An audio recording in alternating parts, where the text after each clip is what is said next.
Planes used to have atmosphere, but now they don't. Cars used to have atmosphere, but now they don't. Houses used to have atmosphere, but now they don't. I don't get it. But good design is about creating sensations. Today, everything is designed so that you don't feel anything. So, what feelings do you want to experience in your space? Look. Well, just minimalism in general. What's the problem with minimalism? On the objects around you.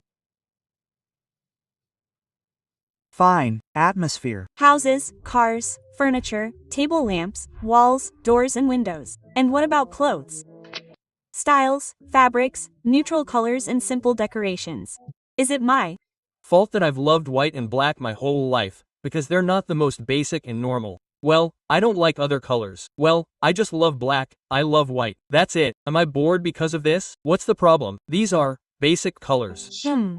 What if you look online? Simplified fonts, identical websites. I've been like this since childhood. I like product ads on a white background. Now answer this question honestly. Do you like what you see? On me, around me? Yes, that's why I bought these clothes, and why I'm doing this renovation, because I like it.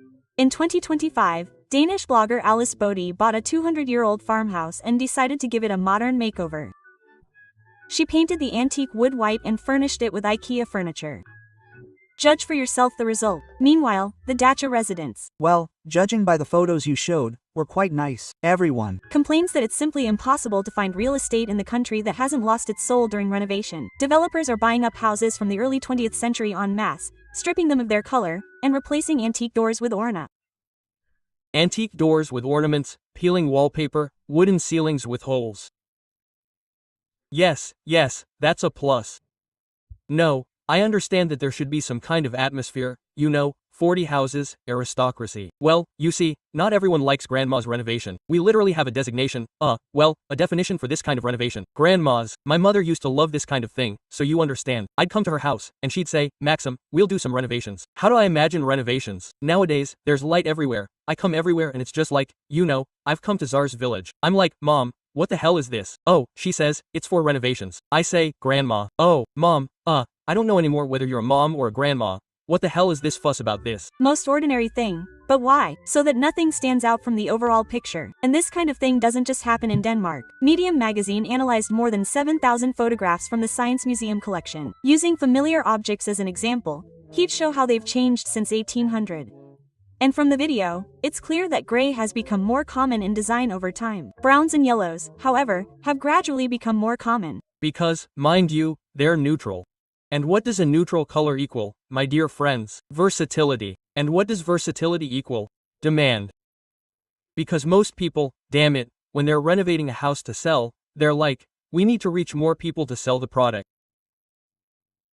So, they choose that exact color.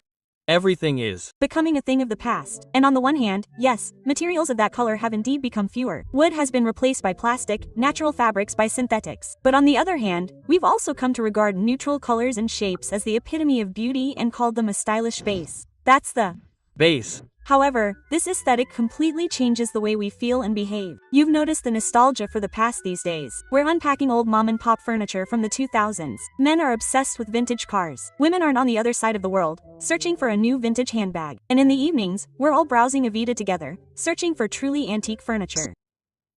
What am I? Please explain, chat. Am I alone? Well, I don't do this kind of thing. Or maybe I'm some kind of crazy person. It's as if we're missing something in modern reality. No, it's amazing. It's literally wonderful. That's just the topic of the video, so to speak. Go away with your boredom and give me back that boring Uniqlo. Where the hell could I get basic clothes anywhere in the world that were decent in poker? Anyone who calls something like that boring can go. I second that. I fully support you. I'm saying, you know what my situation is right now? My floor in the hallway isn't regular parquet. There are, planks, basically, glued on top of each other. Well, there's this material, but it's not parquet, it's called something else. And pay attention, right now I'm literally walking on this floor, and there's a plank there, it's poorly attached, and this plank is just stuck to my heel. The thing is, it's sweaty, a man sweats. And I'm with this plank, well, then I go to the toilet and then come back, put it back, like a Lego brick. What do you mean? So that's why I want to renovate this hallway. But the problem is, if I renovate the hallway, I'll most likely have to move out. Well, because I won't be able to stream, living is fine, but I won't be able to stream, and Nelly won't be able to either. So, I'll need an apartment somewhere, but I really want to renovate the hallway. You have no idea. I'm renovating everywhere. And no, I don't have a renovation only in the hallway and the bedroom. But I don't want to renovate the bedroom, but I really want to renovate the hallway. But on the other hand, he's doing renovations in the hallway. Show me. Now. Look, here's a piece of wood. My entire hallway floor is made of this crap. And it's falling off. There it is, see? There. This floor. So why glue it like that? And if I want to repair my sword, should I peel it off? This is what the lamps and benches on London's embankments used to look like, and this is what they look like now. People wore this around their necks to always have the image of their loved one with them. Well, I have my alter ego today, and now they put this in their wallets for the same purpose. Oh, well, here's a funny thing. Why even? I even used to put this in my wallet when they were lucky tickets. No, when they were lucky tickets, I ate them. You also ate these tickets when they were lucky, making a wish. What do you mean no? Wait, I was the only one who ate lucky tickets. Anyway, I think it was even my mom or grandma who told me that if you have a lucky ticket, and you know what a lucky ticket is, right? It's supposed to be that the 3 numbers on the left have to add up to the number on the right, and if you eat them and make a wish, your wish will come true. Wait, I was the only one, baby, who ate them. No, you're lying, you're just writing. No, not to rub my nose. No, 100%, you ate them too. Houses and objects now serve their function, nothing more. And no, that's not bad. But all of this was clearly created by a different society, with different values, views on design, architecture, and even on ourselves. But how did it happen that we stopped caring about beauty, and when did the world lose its color? No, I agree. You know, in terms of what? In terms of movie tickets. They used to be handed out on these little cardboard cards, but now they're just given to you with a receipt or QR codes. Well, just because it's more practical for them. Now that's really sad. That's really sad. While you're watching this video, my group and I are probably watching. What kind of fashion from the past are the English? The Victorians liked things that could be put on display. Looks so Victorian. Ellipsis dot. Tell me about the Slavs. Well, he sees in 15th century Europe, when rich people showed off their status with a card. Do they have a 4090 video card? Just a question. They don't have anything. Victorians. Do they have Coca-Cola Zero? They don't have anything. Paintings of richly furnished rooms. The things spoke for themselves. Look, we have money, and we can afford peaches. They have money, but do you have a soul? Do you have beer? You have nothing. Those rugs. And we traveled to the other end of the world to get this chair from our home library. Just a quick remark, right? Back then, objects were special too. Think of antique cabinets, dishes, jewelry, and home decor. Yeah, grandma's renovations. The only good thing about dishes like this is that when you eat semolina porridge, there are bears at the bottom. Well, stealing a girl. That's it. The only good thing. Anyway, it's a cartoon. Decor is just bones. Now imagine how much work and patience it took to polish, clean, store, and maintain all this properly. Then, yeah, it was just fashionable, so they made it. Why do people make something en masse? Because there's demand for it. When demand drops, people move on to something else that's more in demand. That's it. It's just minimalism now. People, well, like their mass. People have settled into their own apartments. Decor has become more accessible to a wider audience, as have mass-produced goods. Rich people still dress colorfully, so let them. I'm comfortable in them. Most people like minimalism. Stirrings. This has created a new problem. How can you make it all work together? Fatigue from overconsumption has set in. Whether someone specifically likes this kind of grandma-style renovation is your business. Literally, guys, if you like it, enjoy it. But that doesn't mean it's popular. It doesn't mean that the generation as a whole has simply gone bad, the times, mores, and so on. No, it's just not popular. You can still find something like this and buy an antique or have something custom made, no problem at all. Such features exist and, well, they exist, but it's just not popular. Everyone wants to start decluttering, getting rid of unnecessary things, not overloading the space. Challenges like getting rid of one thing for 30 days in a row emerged. Incidentally, I wanted to try it back in my challenge era, but I never got around to it, and there really wasn't anything to throw out, except maybe suitcases or a computer. Over time, people started opening design schools and educational exhibitions. Take the 1851 World's Fair, for example. And in our time, in response to maximalism in interior design, everyone started reading about the magic of tidying up and proclaimed Marie Conti their savior. So it turns out that the modern environment around us is the result of modernist philosophy. The buildings we live in. By the way, the building on the left looks cool. Cool, but I would never live in these places. It looks cool, but I wouldn't live there, honestly. The turrets we sit on. The design of advertising billboards and even websites. This aesthetic flourished in Germany and Holland, as well as Moscow, Paris, Prague, and New York. It was especially popular in the period between the two world wars. Back then, the world was rethought from its foundations. Now it had become a machine that fulfilled its function. The task of art was not to threaten life, but to organize it. And they decided to start with the basic elements: housing and furniture, cars, household goods, clothing. All this had to be changed for the new person. 4. Imagine what it would be like if she came to the Dominican Republic, where people are literally ready to live in a small shed. The main thing is that they have 3 things. First, a TV, 2, a car, and the third, air conditioning. And how are you supposed to sleep on mattresses? Actually, I'm serious. I mean, a person there can earn a shitload of money, but they won't buy anything in the house except a cool TV, air conditioning, and a car. And they might just sleep on a mattress on the floor, without a bed at all. It's easy to take a crap. It's a new century's crap. The main problem of the interwar period was, well, they took a crap. Well, no, defaults. Some default things, of course, default things, like the default toilet back then. affordable housing. But I'm talking about something cool. Vic Mies van der Rohe, Eric Mendelsohn, and Walter Gropius developed the first standard housing complexes, striving to overcome the post-war fat crisis and provide the population with affordable, comfortable, and warm housing. New construction methods and the use of steel, concrete, and glass. And in the Dominican Republic, I say, people don't give a crap, because, look, they bought themselves a TV, a plasma TV, and a car, and the remaining money can be spent in a casino. In their casino, I think, well, it's sort of legalized. That's why they practically listen to the radio there, telling you who won where, what happened and why, roulette, casinos, it's just pure joy. M was allowed to cut costs and establish mass production. Industry suddenly became aesthetics, but it was a necessary measure. The world didn't decide to abandon beauty. It had to. So what did modernism look like? It's smooth. Well, on the other hand, you'll say, damn, that's cool, but on the other hand, you'll never live in the Dominican Republic. You know why? Because the crime rate there is just as bad. But there is one advantage for you personally. If you're white, you're unlikely to get killed. They'll just kick you in the ass and rob you. And simply because, well, white people are treated like tourists, and tourists won't get killed. So, you're lucky. In the Dominican Republic, it's just, well, maybe not even that. Maybe just a little kick in the gut, that's all. So enjoy it. Clean lines, a rejection of embellishments and decoration. The new world was focused on the technological advancement of the factory and practicality. Form, of course, had to match function. Otherwise, what's the point? I remember those. You know what I mean? I'm in the Dominican Republic, in a hotel, damn it. I just put, like, a hoodie on because it was hot. We just landed and we literally stepped away for 5 minutes. 5 minutes to sleep. Damn it, we stepped away. Back at the hotel reception, damn it, she's gone. And imagine, it's so convenient that there are no cameras. Whoops, whoops. And when was Minikin? In 2021 or 22? Early 22, I think. I still remember sitting there and telling my cap, Shapak, you better get out of here, in short. From Luhansk. He says, yeah, I like it here. I say, bro, you better leave. Believe me, I feel like something's going to happen. Quote, he says, no, it's okay, I'll be there. He still remembers it, asking, how did you feel that way? I say, well, that's how it is. It's not just for looks. Quote, however, an American study in the 1980s showed that the homely atmosphere we want in an interior is achieved through harmony.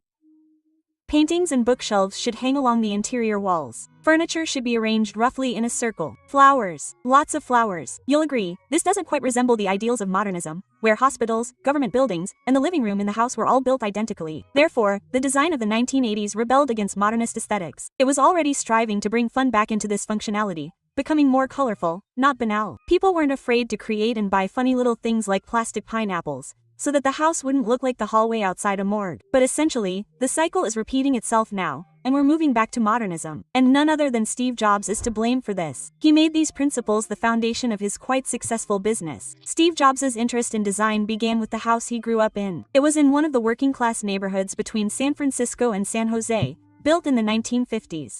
These are just plain old American houses. In fact, I don't even like how simple they are. The first house was cool, but this one, not so much. Floor-to-ceiling glass walls, an open plan, a concrete floor. By the way, glass, well, like these floor-to-ceiling windows, it's some kind of crap, I'm telling you. As someone who lived in a house with French doors, it's terrible. Especially if yours faces the sunny side. You just wake up with a migraine every morning because the sun is beating down on you. Skis and sliding doors. Job grew up and promised. Simplicity will be Apple's mantra. How we run the company, design products, advertise, it all comes down to this. Let's keep it simple. Quote, so when Apple introduced the first iPhone in 2017, yes, simplicity sells. Quote, it really is a product, the iPhone became associated with purity, convenience, and beauty without excess. Visual noise, bright colors, and information made everyone anxious. Silence and simplicity became the ultimate luxury. but they are also the ones that led us to mass depression and lifelessness. So use Android and install whatever you want. Right? Girls, is this some kind of advertising these days or something? Of course, minimalism can be beautiful and stylish. For example, when you combine not only colors but also different textures and fabrics. Wait, so minimalism is ugly by its very definition? It's literally casual. If there is enough free space in the house, nothing should be oppressive. Wooden furniture and plants contrasting with the white walls look much better and add life to the space while maintaining a minimalist feel. Well, by the way, I don't know. It seems unnecessary from above, in my opinion. That's cool, yes, that's cool. A basic look. But modernism and its heirs took that style too literally. Just look at these concrete blocks of council flats in the UK. Well, by the way, I don't know. That's a awesome house from the 60s. Does it remind you of anything? Well, in our country, apartment buildings are still considered, by the way, such a reprehensible thing. Here, they're simply built to house people. I don't even think about it. It's exactly the same policy in China. Very few houses even try to make themselves beautiful, so to speak. You can see how different it is from Claude Banet's famous pink house with green shutters or that iconic one from Gilmore Girls, Who So Desires It. Yeah, it's really beautiful, but the problem is you're comparing private homes and literally apartment buildings. What's the difference between apartment buildings and private homes? It's probably that in an apartment building, you can build a 10-story building on the same plot and house hundreds, maybe even thousands of people. But in a private home, you'll only house one family at best. Tell me, the new cardboard houses that have appeared in the suburbs of America and beyond, that's the difference. The amount of land that you're possibly using, in short, look, I'll explain it this way. Yeah, even from a basic historical perspective, let's say you have a city, right? And there are old houses there, built back in the 15th, 19th, or 20th centuries, but they're wearing out, they need to be torn down and rebuilt, but people still live in them, damn it. What are you doing? Ideally, you should house everyone, but there's no room. There are several options. The first is to undertake a long, drawn-out project, building up small, beautiful houses and plots, creating some kind of neighborhood, which is basically what exists. Or there's a second option. You can simply create a neighborhood with some kind of anthills, where you relocate these people and slowly, using your budget to fix up what you have in the center. And then these same people can't afford these apartments in the center, but that's another story. In large Russian cities, this is a cause for concern. Buildings from the past stand in Moscow and around the world, just as they have for hundreds of years. But new buildings give the feeling that nothing will remain of them tomorrow, the day after tomorrow, or any minute now. Middle-class apartments themselves have become more cramped, and now you definitely can't stretch out. There's no longer even a need to design separate interiors for 2 bedrooms, a kitchen, and a dining room. But overall, apartment prices have risen sharply, to be honest. Living rooms are used for separate areas of the apartment, not for separate rooms. Besides, 20 stories is a pretty unusual option for permanent housing. Our ancestors didn't live that high above the ground, so we can feel isolated, and that's why at least the interior of the house. I don't know. Our ancestors didn't know how to use iPhones and Androids. We have to help. Our ancestors didn't know what women in videos were. Well, sort of, but we somehow managed it. Smoothing out the edges. Only he doesn't do that. Urban spaces, especially in the West, are so gray. Concrete. Everyone's wearing beige, gray, white dull colors. Everything is dull is literally a malnutrition. It's like, where is the colorism? If you don't have enough color in your life, then add it. Why do so many people not understand this? Fine, you don't like that there aren't enough colors in your house or in your life, then add them. No one is stopping you. Well, as she rightly said, you can put up some flowers, decorative elements, posters, whatever you want.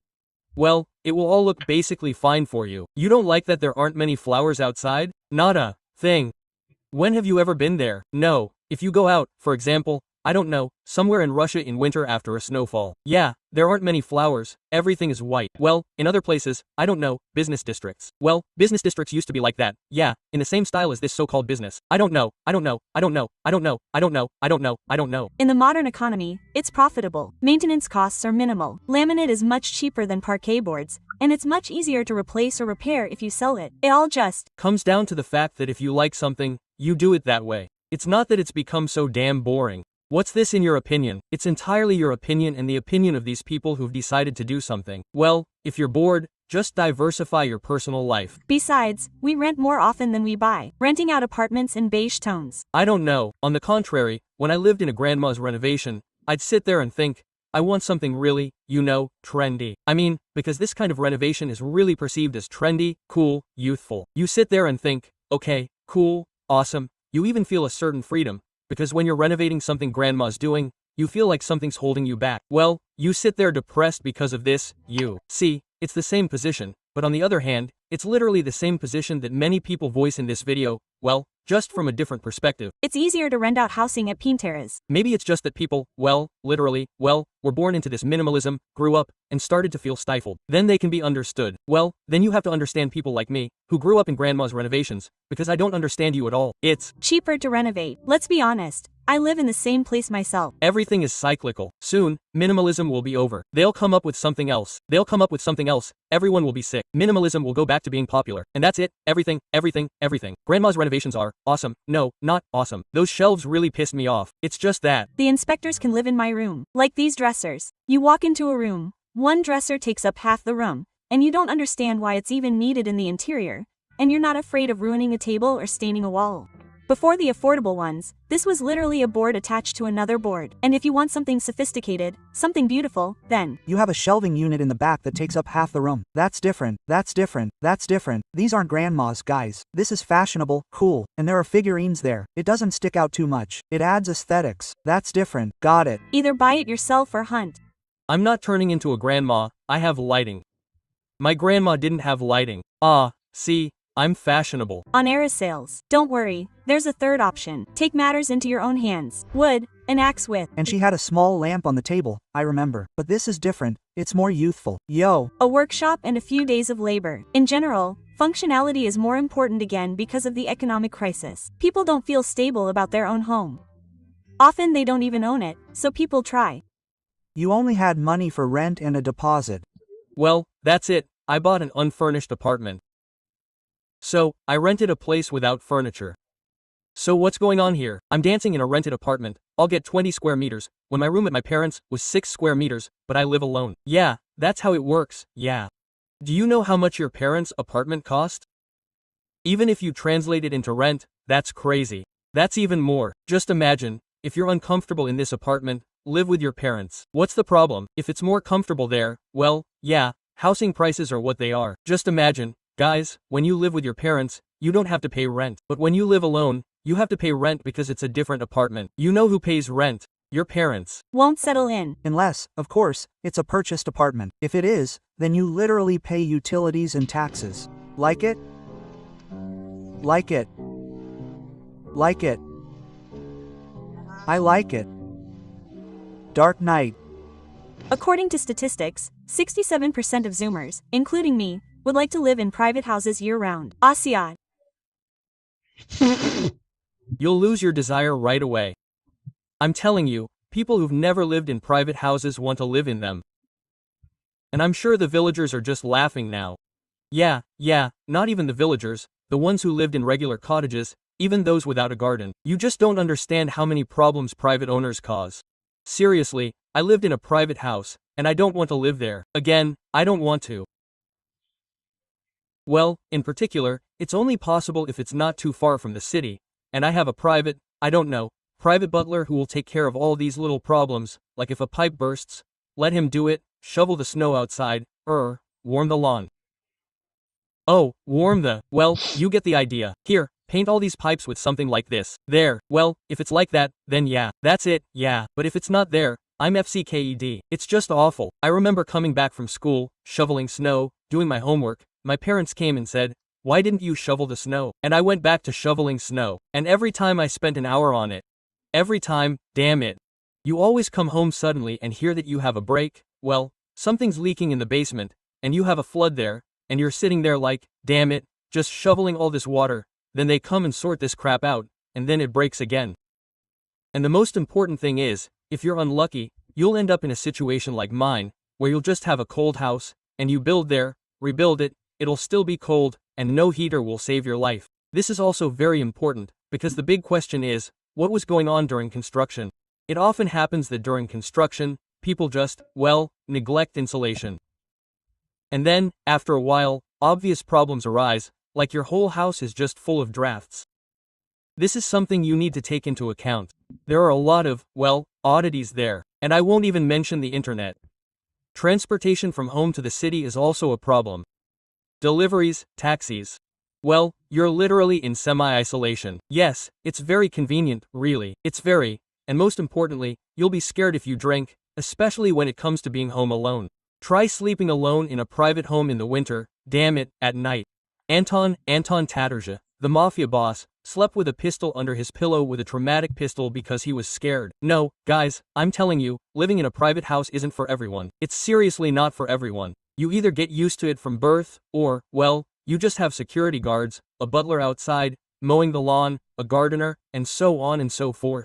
Well, if you have people working around you and making your home comfortable, yeah, it's awesome. But if you live alone, it's seriously not for everyone. It's a real pain in the ass. You have to deal with it. I don't know, for me, living in an apartment is the only downside. It's, well, yeah, the neighbors. In private homes, you can sit there and yell at everyone as much as you want. Well, basically, they don't give a, except for you, of course. The neighbors might tell you to come over and say, like, you're yelling too loudly for the whole village to hear. You can stop it. That's a downside. That's a real downside. But that's basically it. How do you fix it in an apartment? You install soundproofing and it's a headache. Just spend, well, it turns out, 500,000 rubles on each wall. That's it. And sit and scream in this room. This will definitely be cheaper than buying a private house. In short, I don't know. I don't know who dreams of a private house. But then again, live, you'll realize that you're awesome. You're awesome. I guarantee you, it's not for everyone. It's literally not for everyone. 5% of all Russians dream of buying a cottage. That includes me.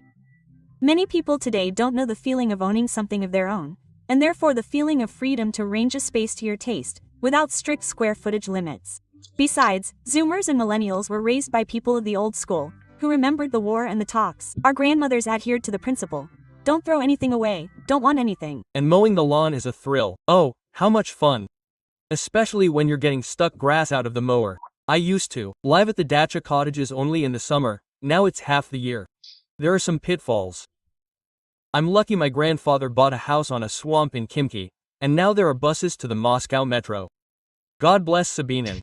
Around the new buildings, a dohu in Sevdogorod is better than a 20 million ruble shed in Buryaliv. I'm saying, it's just a matter of personal preference. If you live near the city, it's a different story. So there you have it. Although, in principle, mowing the lawn is more pleasant than shoveling snow. I agree with you 100%. Shoveling snow is the most stifling thing in the world, because you're clearing it, and then they tell you, let's move on to the new snow that's fallen there. And you know what freaked me out? Anyway, pay attention. That's the funniest thing. When I lived with my parents, they made me shovel not just snow, they made me, well, think about it, shovel snow near the fence, they made me shovel snow near the entryway to the garage behind the house, yes, even though no one ever goes there. I mean, I literally had to clean everything everywhere. They made me clean every inch. The only thing they didn't make me do was clean the place where, well, there should have been a lawn, thank God. So sometimes I'd throw something there, but generally, I had to, well, take it out to the street right behind the fence. The snowplow usually came, just picked up the snow, and left. Anyway, what's the big deal? When I moved out of my parents' house, do you know what they started doing? They just started making a little path from the door to the porch. I mean, you see, while I was living with them, I literally, well, shoveled everything every day, as soon as I left. A little path. No, if I did it like that all the time, I'd love it too. Of course, it's not the leaves. It's the leaves that need raking up in the fall, to be honest. This is truly the most free stuff. This is truly free stuff. And it's quite possible that younger generations vowed in childhood never to allow hoarding in their homes. This is evident in that very sad bish babies trend, where modern mothers have the same neutral aesthetic, which... By the way, you saw the news about Vova building a private house for his family. He also said he wants to build a garage there and stream in it. Yes, he even told me. He even invited me to his housewarming party. We talked about it in this video, but their children's rooms and closets lack color, and they play with wooden toys practically nailed to the floor. Modern space is shrouded in white. And in a sense, it's the color of non-commitment. A person can confidently combine white and beige. I'm saying, the dumbest thing is, that's why I still live in a private house. Well, I don't like it, that's a personal story. It's like, basically, my parents come to me and say, we're moving to a private house. I say, I don't want to. Why the hell? All my friends are in my yard. I just, I wanted to go for a walk. I just went to the window and saw, oops, they're playing football outside. I went, whoa, you literally just look out the window. See if any of your friends are there, and you go out. It's literally, like you log into Discord, see if someone's playing, and then you fly in to see them. But it's the same with the window. Now I left a while ago to my yard, and I really have to call them. And you understand that it's, well, a pain. It's a real pain. At the same time, well, we don't know. You have to show up right then and there, invite them over, hang out, otherwise it wouldn't work at all. And in all that time, I've probably only gone out for a walk twice. Well, because it really takes a long time. I literally have an hour's drive. It's one thing to just go out, another thing to drive an hour. And I'm sitting in this house, doing my homework, playing on the computer, and on this 640, 480, all kinds of games. Simply because I have a lump of, and I'm shoveling snow. The result, by the way, is to tell me to play on the computer for a long time. Mostly I shovel snow, and do my last homework. Well, in short, yeah, I don't know. That's probably the main teenage thing. That whole life of mine since I was 14 or 15, it's just the stuffiness of color and calling it stylish without making bold choices. For this reason, I tried to stay late at school with the quints as much as possible, because I simply didn't want to go home. I don't risk being wrong, but who benefits from us thinking that way? That decision is usually made by Pantone. They determine the most commercially viable colors of the year, and their choice is then used across all industries: furniture, textiles, lighting, clothing, industry. But the thing is, the color of the year is only beneficial for the industry. For example, I create fashionable chairs. I know pink will be in fashion this year. That means all my chairs will be pink. That way I'll get more customers. You've all heard that. Well, yeah, that's how it works.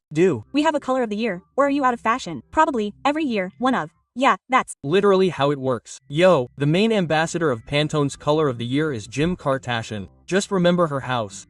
Who's going to buy a pink chair? Look, LG4. What's the joke? I'll say the obvious now. Many people who claim to know about fashion don't understand anything about fashion at all. They just follow trends, blindly thinking that if this is popular, then it should be worn, listened to, watched, discussed. These are literally people who are like, it's trendy, so I should like it. Ask them why, and they'll never give you a proper, detailed answer. And if you challenge their position, they'll tell you, you don't understand. Because why? Because there are millions of flies that are never wrong. That's all. So, you're looking at pink swoosh. What pink swoosh? Who the hell needs them? You don't understand. You don't understand. You don't understand anything about fashion. And let's remember what fashion itself says about it. We're in the kitchen, and everything in my house is very minimalist. And remember, I even recently voiced this thought to you that I, don't understand anything about this modern, echkairi moda. I mean, I'm sincerely trying to understand, but I can't. I look at it like, this looks weird. It's like it's not mine. I don't even try to understand.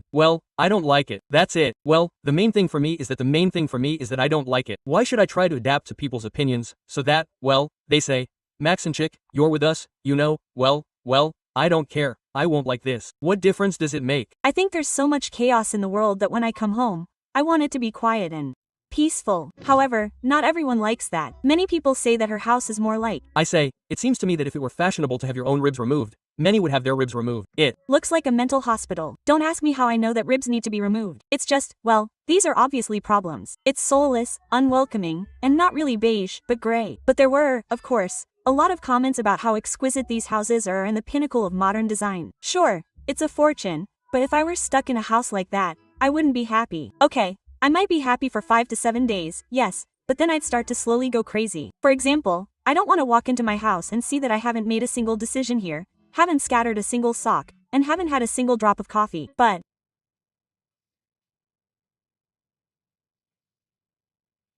here's what I mean. I'm adding to it, guys. It turns out I'm not a slob who leaves a mess in my house. I'm simply adding a little zest to it. It's just awesome, really. Want to see what, say, my house looks like now? I mean, right now you're looking at my photo. It's clean, right? It's clean, right, friends? So pretty. What if I show you it from a different angle? Great, look, it's clean, right? Everything.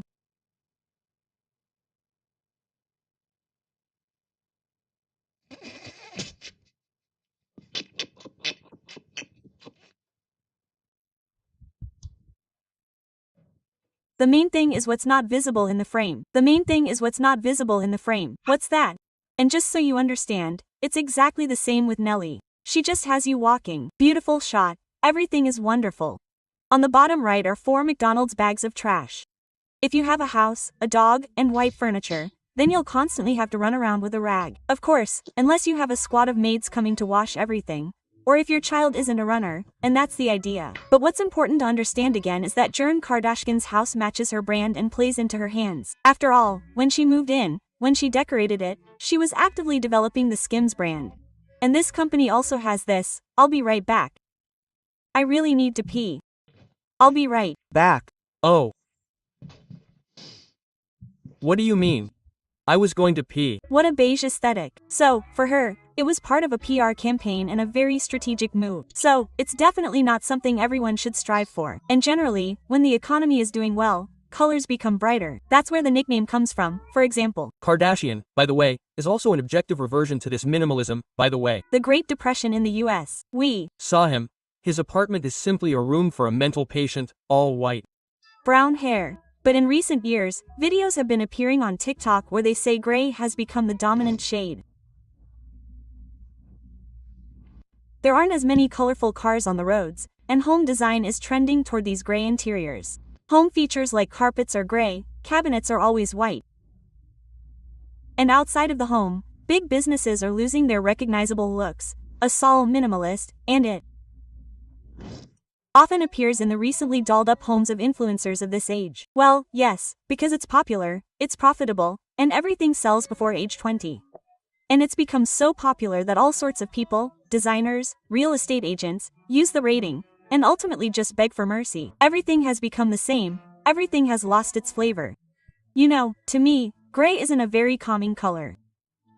When you see a gray sky, does it calm you down? Well, generally speaking, yes, it's normal, to be honest. Yes, in general, when I see the sky, it calms me down. It doesn't matter whether it's gray or blue. Honestly, I don't give a damn. I don't give a damn either way. When it's warm outside, I don't care at all. Any gray or blue, it's just so cool. Zoomers, apparently, are tired of looking. No, well, this one, for example, is some kind of gray python, and the younger generation is now leaning toward maximalism. Well, by the way, this one looks okay. This one looks okay. I would, of course, just change the chandelier. The chandeliers are such crap. This is just so pure, you know. I can already imagine some granny in a dress made from Sonic owning this and this.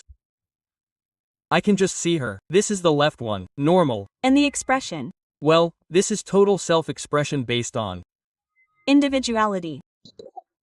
What a strange kind of bond this person has. Yes, the struggle between vegetarian consumer culture and the modernist's dream hasn't ended. And although from the outside it may seem like this trend glorifies hyperconsumption, the maximalists of Generation Z think differently. They brought this idea to life. This left one, by the way, looks great. The right one is also normal. The emphasis on eco-friendliness, thereby refreshing it. Josh Matlibo shares his vintage.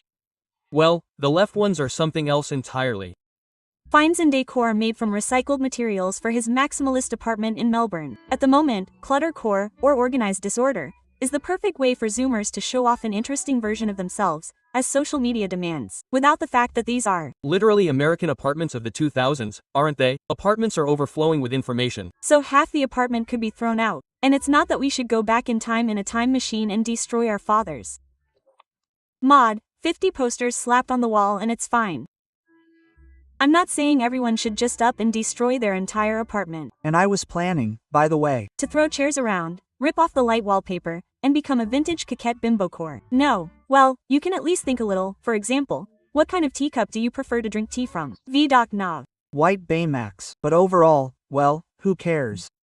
I drink tea just because I want to drink tea.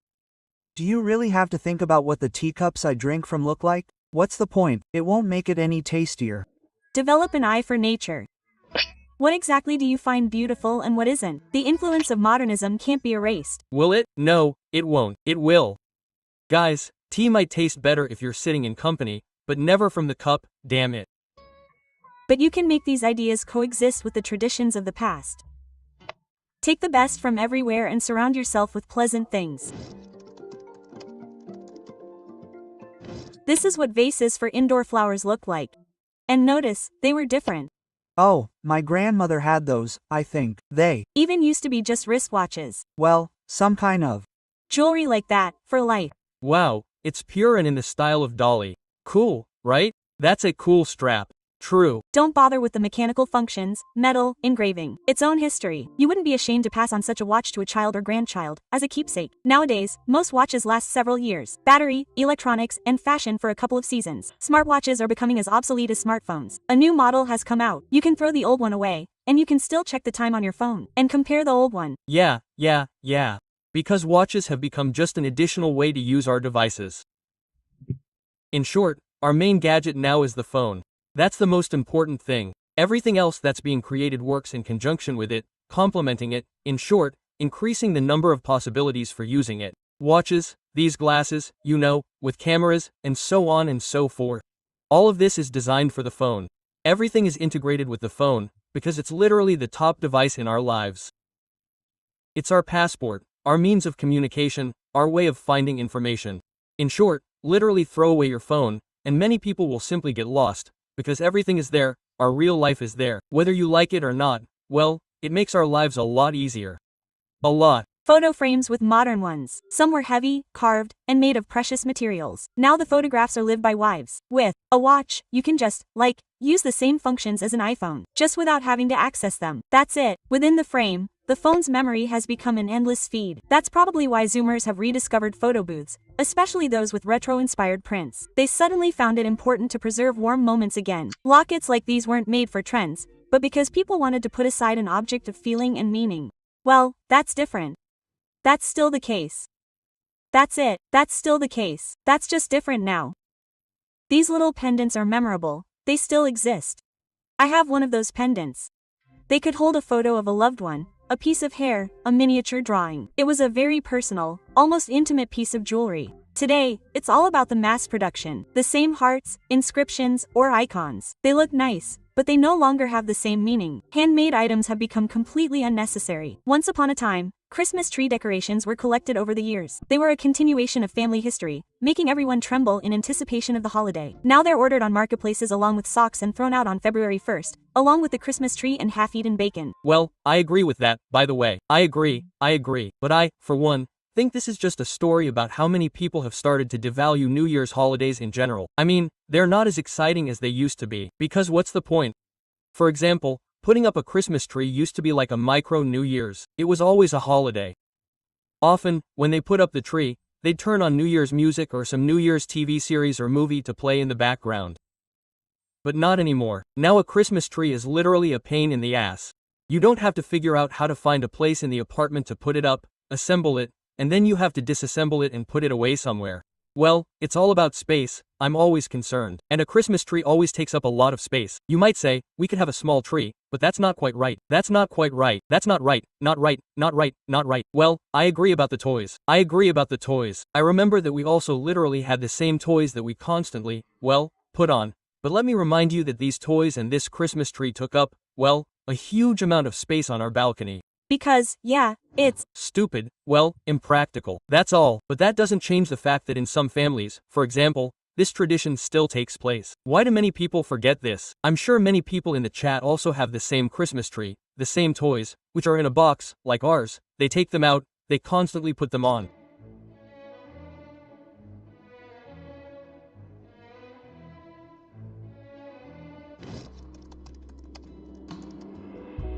one of the strengths of the ULA mod. Max, I've been completely devoid of any New Year's spirit for the last few years. Oh, forget it, it'll show up anyway. No, that's really how it works. On the 31st, when you're sitting with friends, just turn on something New Year's themed, and it immediately appears. Guys, it's not scary that you don't feel like New Year's until the 31st. It's not scary at all. When you're sitting with friends or family, you'll still be having fun. If, of course, you're alone, that's a different story. Right here, that's a different story. Create a collective mood and embody it in your clothes. Open anyone today. If you don't have any friends, then you need to find something about how to dress fashionably, and you'll see beige and gray monochromatic colors. Next to these photos are the words luxurious and elegant. The gist of such publications is that beige pants never appear, even during Putin's speech. And why should New Year's spirit appear during Putin's speech? No, guys, the New Year's spirit always comes from company, from friends, from a loved one who is next to you, from simple basic things, like a New Year's series, even some dumb show that they put on during the close-up hours, an hour, 2, 3. You sit, mess around, chat, laugh, and that's it, the table is set. I'm saying, don't look for a New Year's spirit where there's something super extraordinary. A new spirit is simply pleasant company. That's all. Cool t-shirts. You can look like $1 million. And even at weddings, instead of such works of art, many choose short, oversized dresses. I can tell you, in the 19th century, no one would have understood us at all. Only servants wore beige and gray shades every day. And anyway, I think You're going to stream those yags? I don't know. Doesn't seem like there's any point. I thought I'd just spend it with Nelka. I'm saying, I just have two options. Either we'll meet a small group, but the chimes are on, or I'll go with Nelia and then go to the guy's place, say, at the loft. As usual, Vovochka has gathered a huge group, like, let's get together, at the loft, drink there, have fun. Ha ha ha ha ha. Maybe that's the plan. But I'm saying, I already know my plan. Well, most likely, at the very least, Nelia and I will be together. Maybe we'll wear New Year's pajamas, eat some tasty food, put on some stupid show, drink some Kalamak. That's basically wine and Coca-Cola. And then there's everything. I mean, if you wear dull, faded clothes, it means you simply don't have the money for normal clothes. You'll be hosting your annual squad podcast. Well, maybe with some kind of summary, by the way. Luckily, this year, I think everyone has, well, pretty good ones. And beauty, ornamentation, and embellishment have never been just the privilege of the rich. Middle-class Victorian women often wore fashionable dresses of the time, either copied by tailors or designed for themselves. Look at these vintage handbags. They weren't just part of the aristocracy's wardrobe. At the end of the 20th century, the first synthetic diamonds appeared on the market, which even the average worker could afford if they tried. Then, in the 10th century, all the bourgeoisie wore gray and black. Well, it's clear they got caught. Samsa Mintz, Sex in the City, brags about her fake baguette at Fendi, and none of her friends even noticed the substitution. People have always strived for beauty and have dared to recreate it as best as their resources allowed. Now beautiful things are universally accessible, but people experiment more with styles than play with color.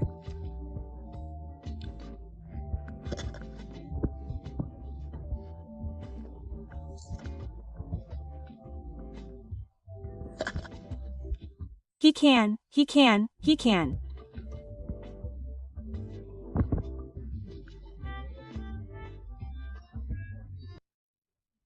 Look at the fashion influencers. Everyone's wearing minimalist clothes, neutrals. Well, the one on the left seems to look okay. In the middle, yes. In the middle, yes. But there's something odd there, as if. I mean, it feels like, well, in short, it's not right. It doesn't suit her at all on the right. The one on the right is default, like a girl who, you know, comes from some rich, aristocratic family. Colors, be it black, beige, or gray, they emphasize. No, well, the one in the middle just doesn't suit her, as if. The importance of fabric, well-fitting clothes, clean and simple makeup, and neat hairstyles is important. And according to Elton John, who knows a thing or two about extravagant clothing, beige should only be worn in the clinic. I can just imagine that the new A is awful. We don't listen to Elton John in this regard. I suggest you also listen to Philip Kirkorov's opinion. The protest against minimalism in clothing is just around the corner. Zoomers feel everything. They're just people who act like they're outrageous, and they need to defend their outrageousness to others. Well, yes, opinions are taken into account very seriously here. That's why they search their mother's old robes and aren't afraid to wear their grandmother's jewelry. Don't you think cleanliness is starting to get boring? Share your observations in the comments. We'll discuss it together later. Oh, Alda John, that's the one with I'm Stellan. The aesthetics of cleanliness are now simply everywhere. On the street, at home, in the closet, even in the most unexpected places on the internet. Luxury brand logos are being cropped and simplified, adapting to the consumer. Fonts are becoming more restrained, and websites are becoming more similar. But why is this happening? It's because it's incredibly fashionable. Wait, in 60 years, after my death, or even in 80, there will be a different fashion. And everyone's like, look, minimalism used to be so mind-boggling, but now there's so many different objects around, so many different colors, people just can't seem to find peace. And because of this, they're all so unrestrained, aggressive, and simply lost. The point is that every online algorithm is designed to hold attention and sell. But to do that, you need a winning graphic design. That's why we see identical, stylized websites. They simply use the most winning formula for appearance, adapting to your tastes and ideas of beauty. This way, designers can draw attention to the most important parts of the site, not the part that says this bag is made of fabric and will last you less than a year, but the part with the timer highlighted in red. There are 16 minutes left until the sale ends. And you know, they also need some red arrows, clickbait, all that stuff. Almost all websites have turned into online stores with a uniform, trendy design. And people are just bored now. Modern marketers believe this. To boost product sales, photograph it against a neutral background, preferably light. This will make it easier for consumers to imagine themselves owning the item, and nothing will distract them. Yes, that's how marketing works. It always has. And with advancements, online product listings have literally become twins. Incidentally, I'm not even talking about how classic book covers have changed. And I very intentionally try to stock my home library with books with completely different designs. That is, I don't buy them from the same publishing company. I take them from as many different ones as possible, so that everything looks diverse, chaotic, and bright. Is it for the sake of reading or just to look cool on the shelf? No, well, if she still reads these books and specifically seeks out beautiful covers, oh well, she likes them. Without deviating from the topic, the latest thing I read in English and Miss Revisit is highly recommended for anyone starting or continuing to develop their own business. This is what regular pages look like in July 1990. I can only read A in English. No, that's Turkish, or rather, not now. Yes, that's Turkish. That's Turkish. I'm the fourth Coco Zero content. Well, it also develops its polyglot skills to some extent. Why not? Years. And in DXSIA, we all happily sat in front of the TV and watched eye-popping unboxings of Powerpuff Girls dolls. And you know what? People still bought them. Obviously, internet design solutions weren't perfect back then. There's a website called Wayback Machine, and you can see what different websites looked like in the past. This is what One Direction's website looked like in 2013, and this is what it looks like now. Both trendy and minimalist. And anyway, that website you showed me, it looked trendy back then. Imagine that. Whoa.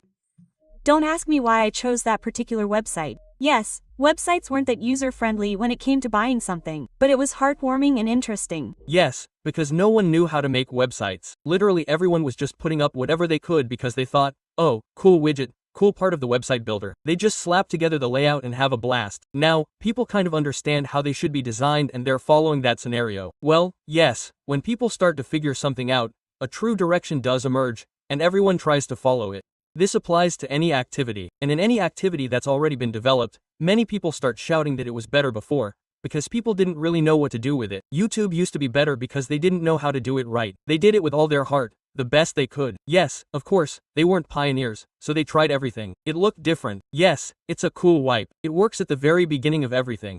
Then, when people buy into a trend that's more correct, they, well, follow it. It's, well, the same thing. Imagine if YouTube continued with its shitty cameras, its microphones, its lack of editing, its huge pauses. Well, I mean, that's from the heart. Yeah, there are no questions, but it's simply because people don't know how to do it right, because there's almost no concept of right. That's all. And that's why people get bored. But now new tools have given us so many opportunities to express ourselves and make design a unique art. We can do literally anything. Posters, covers, and websites can look unique and surprising. But if you want commercial success, you need a unified style. The same thing with vintage and modern fonts in advertising. The logos of luxury brands like Dior, Saint Laurent BRBRE have also changed recently. First, in 2010, everyone suddenly discovered a simple sans serif font. My personal pet peeve is Mossy Duty, how their logo has changed. In some ways, I bought them because of those gorgeous bags and how expensive the logo looks on any piece of clothing, from a t-shirt to jeans to a jacket.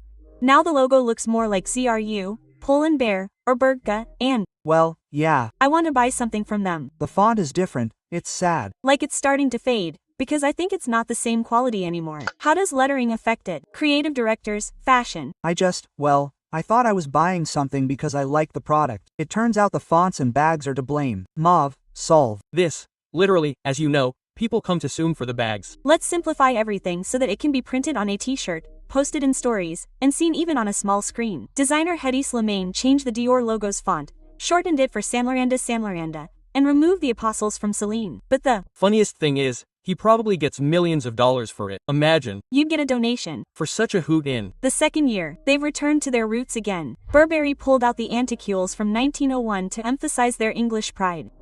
And Dior returned to the 1948 font. Oh, great. So, fashion is turning around again. Tired Zoomers miss the old style, so old logos will hide in emotions. So wait.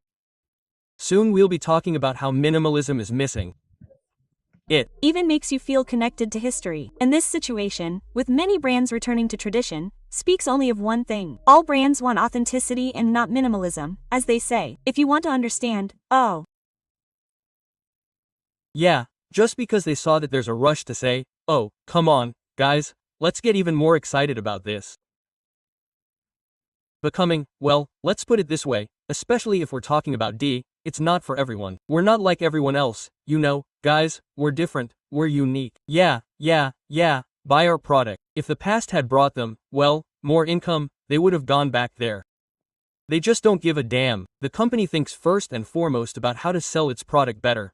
But if they're like weather vanes, they'll turn to where it's more convenient. The whole of society, don't listen to what it says. Minimalism, everything will eventually go away and come back after a while. Yeah.